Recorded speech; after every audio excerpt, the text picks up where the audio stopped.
আসসালামু আলাইকুম। শুধু আমি doctor Mohammad Yusuf, professor of ENT, প্রাক্তন বিভাগ প্রধান, ডেল্টা হাসপাতাল। আমি এখানে দীর্ঘদিন থেকে কাজ করছি। আমরা আজকে নাক কান গলার বিভিন্ন সমস্যা নিয়ে আলোচনা করব।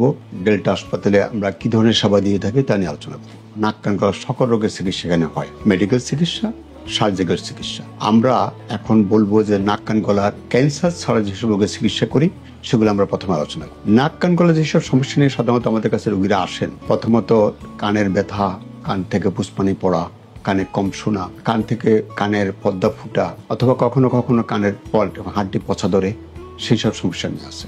বেশিরভাগ সময় এগুলো মেডিকেল চিকিৎসায় ওষুধ দিয়ে চিকিৎসা করে থাকি। কখনো কখনো সার্জারি করার প্রয়োজন হয়, কানের পর্দা লাগানো, কানের মাস্টার সার্জারি, সেগুলো আমরা করে থাকি। এবং কখনো কখনো কানের টিউমার বা পলিপ নিয়ে আসে, সেগুলো আমরা অপারেশন করে থাকি। নাকের সমস্যার মধ্যে যেসব রোগ নিয়ে রোগীরা সাধারণত আসে, নাকের হাড় বাঁকা, নাকের মাংস বৃদ্ধি, অথবা নাকে পলিপ হওয়া, বা কখনো কখনো নাকের সাধারণ টিউমার হওয়া, এই ধরনের রোগীদেরকে আমরা ওষুধ দিয়েও চিকিৎসা করি। কখনো কখনো সার্জারির প্রয়োজন হয়, সেগুলোকে আমরা সার্জারি করে থাকি। গলার রোগীদের মধ্যে বেশিরভাগ রোগীদের টনসিলের সমস্যাই হয়। টনসিল ছাড়াও ছোট বাচ্চাদের এডিনয়েড নামে একটা মাংস বৃদ্ধি হয়, যেটা নরম তালুর পিছনে হয়, এবং এইসব বাচ্চাদের সবসময় ঠান্ডা সর্দি লেগে থাকে। বাচ্চারা রাতে ঘুমোতে পারে না, ঘুমোতে গেলে রাতে ঘুম ভেঙে যায়, নাক ডাকে, এবং খেতে গেলে ঘুমোতে গেলে নানান সমস্যার সৃষ্টি হয়। তাদের স্বাস্থ্য খারাপ থাকে। এই সকল বাচ্চাদেরকে আমরা সার্জারি করে ঠিক করে দিই। এবং টনসিলের ব্যাপারে সাধারণত মানুষের ধারণা হলো যে টনসিল মানে অপারেশন করা, অথবা গলায় কোনো ব্যথা হলে সেটা টনসিল। আসলে ঠিক তাই না। কিছু কিছু রোগীদের টনসিল হয় অন্যদের অন্য কারণেও গলা ব্যথা করে। বিশেষ করে গলায় কোনো টিউমার বা ক্যান্সারের লক্ষণ দেখা দিলেও গলা ব্যথা করতে পারে। এবং গলার টনসিল ছাড়াও গলার পিছনের যে অংশটুকু আছে সেটাকে আমরা ফ্যারিংস বলি, ওটা ইনফেকশন হলে সেটা আমরা ফ্যারিঞ্জাইটিস বলি। এই ফ্যারিঞ্জাইটিসের জন্য গলা ব্যথা হতে পারে। সুতরাং গলার ব্যথা মানেই অপারেশন নয়, গলা ব্যথা মানেই টনসিল নয়। কখনো কখনো টনসিলের অপারেশন লাগে, তবে বেশিরভাগ সময় আমরা মেডিকেল চিকিৎসা, ওষুধ চিকিৎসা দিয়ে ভালো করি। কিন্তু ছোট বাচ্চাদের যে সমস্যাটা হয়, যেটা নাকের পিছনে তালুর উপরে যে মাংসটা বৃদ্ধি হয়, সেটাকে আমরা বলি এডিনয়েড। এডিনয়েডে কিন্তু কোনো মেডিকেল চিকিৎসা নেই, সেটা আমরা সার্জারি করে ওটা ফেলে দিলে শ্বাসনালীটা খুলে যায়। তখন বাচ্চার খাওয়া, ঘুম সব ঠিক হয়ে যায়, এবং বাচ্চাদের গ্রোথ খুব সুন্দরভাবে বেড়ে যায়। এছাড়া অন্যান্য সমস্যার মধ্যে আমরা সাধারণত থাইরয়েডের সমস্যা পাই। থাইরয়েড বা গলগণ্ড বা গ্যাগ বলি আমরা এটাকে। গ্যাগের দুই ধরনের সমস্যা হয়, একটা গ্যাগ হরমোনজনিত সমস্যা, একটা টিউমারজনিত সমস্যা। হরমোনজনিত সমস্যাগুলি সাধারণত আমরা ওষুধ দিয়ে চিকিৎসা করে থাকি। এটা হলো এমন, যেমন কখনো কখনো হরমোন কম তৈরি হয় শরীরে, অথবা কখনো কখনো হরমোন বেশি তৈরি হয়। কম তৈরি হলে আমরা হরমোন রিপ্লেসমেন্ট করি, বেশি তৈরি হলে সেটা আমরা ওষুধ দিয়ে চিকিৎসা করি। কিন্তু থাইরয়েড বা গলগণ্ডের আমরা টিউমার পাই অনেক রোগী। তার মধ্যে ক্যান্সার ছাড়া টিউমার হয়, অথবা ক্যান্সার সহ টিউমারও। ক্যান্সার ছাড়া টিউমারগুলি আমরা সাধারণত যে পাশে হয় সে পাশ ফেলে দিই, অথবা কখনো কখনো দুপাশে হয় দুপাশে ফেলে দিই। ফেলে দেওয়ার পর আমরা থাইরক্সিন ট্যাবলেট খাওয়াই। আর ক্যান্সার জনিত সমস্যা যেগুলি, সেগুলিতে রোগী যদি প্রাথমিক অবস্থায় আসে তাহলে খুবই ভালো রেজাল্ট পাওয়া, এবং অপারেশন করে দেওয়ার পর রোগী সম্পূর্ণ ভালো থাকে, দীর্ঘদিন ভালো থাকে, অনেক অনেক বছর বেঁচে থাকে, ভালো থাকে। কিন্তু রোগী যদি অনেক লেটে আসে, যখন চারিদিকে রোগটা ছড়িয়ে যায়, অথবা খাদ্যনালীর শ্বাসনালী ধরে ফেলে, তখন আমাদের একটা সমস্যা হয়। পুরো চিকিৎসাটা করার পরেও রোগী হয়তো দীর্ঘদিন ভালো থাকে না। তারপরও কথা হলো যে থাইরয়েড খুবই স্লো গ্রোয়িং, মানে খুব আস্তে আস্তে বড় হয় থাইরয়েড টিউমারগুলি। তাতে করে একটা অন্য ক্যান্সারের চেয়ে আলাদা হলো, এই ক্যান্সার কিন্তু দ্রুত বৃদ্ধি পায় না, রোগীরা দীর্ঘদিন ভালো থাকে অপারেশনের পরে।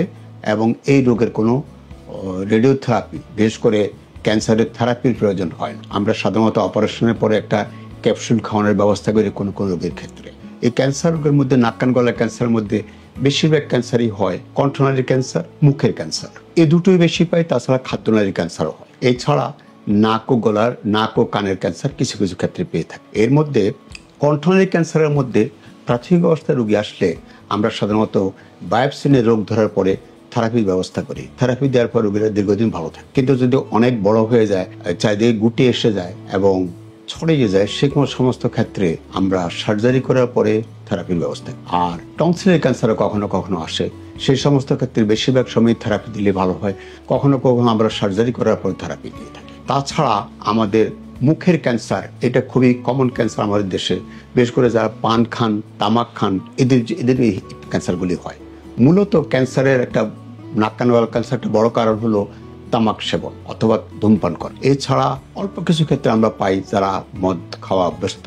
আমার দেশে এটা খুবই কম, কিন্তু তামাকের প্রচলন খুবই বেশি। সেজন্য মুখগহ্বরের ক্যান্সার এবং খাদ্যনালীর ক্যান্সারটা আমরা অনেক পাই। এখন মুখের ক্যান্সারের বেলাতে সাধারণত যদি রোগী খুব আর্লি স্টেজে আসে, মানে যখন রোগটা খুব ছোট থাকে, তখন শুধু সার্জারি করলে অথবা কখনো কোনো শুধু রেডিওথেরাপি দিলেও রোগ ভালো হয়ে যায়। আর যখন একটু বড় হয়ে যায় তখন আমরা সাধারণত সার্জারি করার পরে থেরাপি। আবার কখনো কখনো আমরা এমনও পাই যে রোগটা মাংস, মুখের মাড়ি, হাড় এগুলো ধরে ফেলছে, অনেক ছড়িয়ে গেছে, গলাতে গুটি এসে গেছে। সেই সমস্ত ক্ষেত্রে আমরা এগুলি অপারেশন করে পায়ের থেকে অথবা হাতের থেকে মাংস, রোগ, চামড়া লাগিয়ে ওটাকে আবার রিকনস্ট্রাকশন করে দিই, তারপর থেরাপির ব্যবস্থা করি। তাতে রোগী অনেক বছর ভালো থাকে। সুতরাং আমরা যেটা বলতে চাচ্ছি সেটা হলো সকল রোগেরই চিকিৎসা আছে, তবে ক্যান্সারের জন্য বেলাতে আপনাদেরকে দেরি করলে হবে না। দেরি করলে আপনাদের চিকিৎসা যেমন জটিল, অনেক ব্যয়বহুল হয়, রোগী তেমনি অনেক বছর ভালো থাকে না। সেজন্য কোনো গুটি দেখা দিলে, গলার স্বর বসে গেলে, খেতে একটু ডুব গিলতে কষ্ট হলে, মুখে কোনো আলসার বা ঘা হলে, গলাতে কোনো পিণ্ড মনে হলে সাথে সাথে আসবেন। তাতে করে আমরা আর্লি রোগটা ধরতে পারি এবং চিকিৎসা করতে পারি। তো ক্যান্সার, টিউমার এইসব রোগের চিকিৎসা হলো সাধারণত 3 ধরনের: সার্জারি, রেডিওথেরাপি, কিমোথেরাপি। এটা কোনো হোমিওপ্যাথিক, কবিরাজি, মেডিসিন কোনো চিকিৎসা নেই। অনেক রোগী আমাদেরকে আসে বলে, স্যার আমাকে একটা ওষুধের ব্যবস্থা করে দেন, ওষুধ দিয়ে চিকিৎসা করেন। আসলে সাধারণ কোনো ওষুধ এখানে কোনো কাজ করে না। সেই জন্য ক্যান্সারের চিকিৎসা স্পেশাল ট্রিটমেন্ট, যেমন হয় সার্জারি করে ক্যান্সার ফেলে দিতে হবে, অথবা কখনো কোনো সার্জারি করার পরেও থেরাপি দিতে হয়। থেরাপি মানে রেডিওথেরাপি এবং কিমোথেরাপি, ইনজেকশন, আর তার সাথে রেডিওথেরাপি দিতে হয়।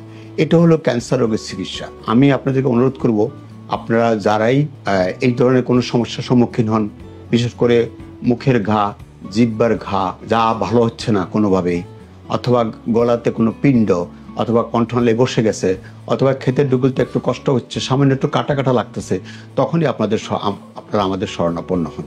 আমরা রোগটাকে কিছু পরীক্ষা নিরীক্ষা করে রোগটা ধরে তারপর আমাদের কি চিকিৎসা আপনাদের সাথে ডিটেলস আলোচনা করব। আজকের জন্য এখানে রাখলাম। Thank you very much. আসসালামু আলাইকুম।